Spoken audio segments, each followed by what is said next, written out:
Hi guys, sa video ito ay tuturuan ko kayo kung paano nga ba natin makukuha or mawi-withdraw ang laman ng ating GCash account kahit hindi verified gamit ang ating Shopee account.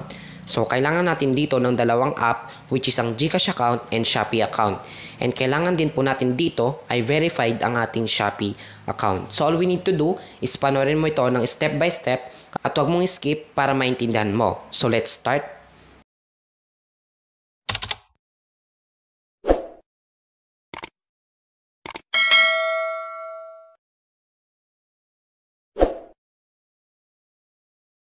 So, ang unang step ay kailangan po nating mag-login sa ating GCash account. So, enter po natin ang ating IMPIN. And as you can see, ay meron akong balance dito na 30 pesos na kung saan ay ilalabas natin ito kahit hindi verified ang ating GCash account. So, makikita natin dito na hindi po verified ang ating GCash account. Ang next step ay kailangan po natin pumunta sa ating Shopee account. Pindutin po natin itong Me and click Shopee Pay. And yung ating cash in. So hanapin lang po natin dyan ang ating payment center or e-wallet GCash. Click po natin ang ating confirm and mapupunta tayo dito sa ating cash in value.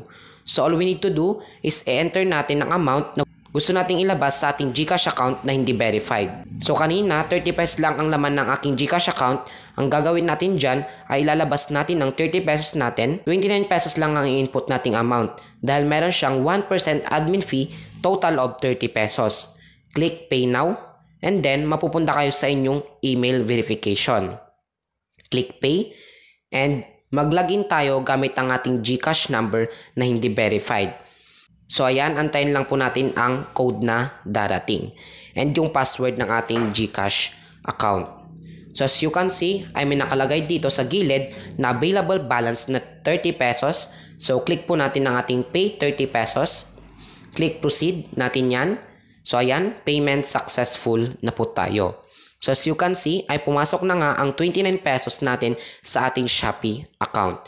Ang susunod naman na step ay lalabas ko na nga ang aking pera. All we need to do is click send money, send to other e-wallet, transfer to a new e-wallet, and fill upan natin dito ang full name, e-wallet which is ang GCash and yung phone number na sisendan mo ng pera para makuha mo ang pinadala mo. So dito guys, GCash account ng aking kaibigan ang pagsisendan ko para makuha ko sa kanya ang 29 pesos. So ayan, successful na po siya. Ganun lang siya kadali guys kung paano nga ba natin makukuha ang ating pera sa GCash account kahit hindi verified.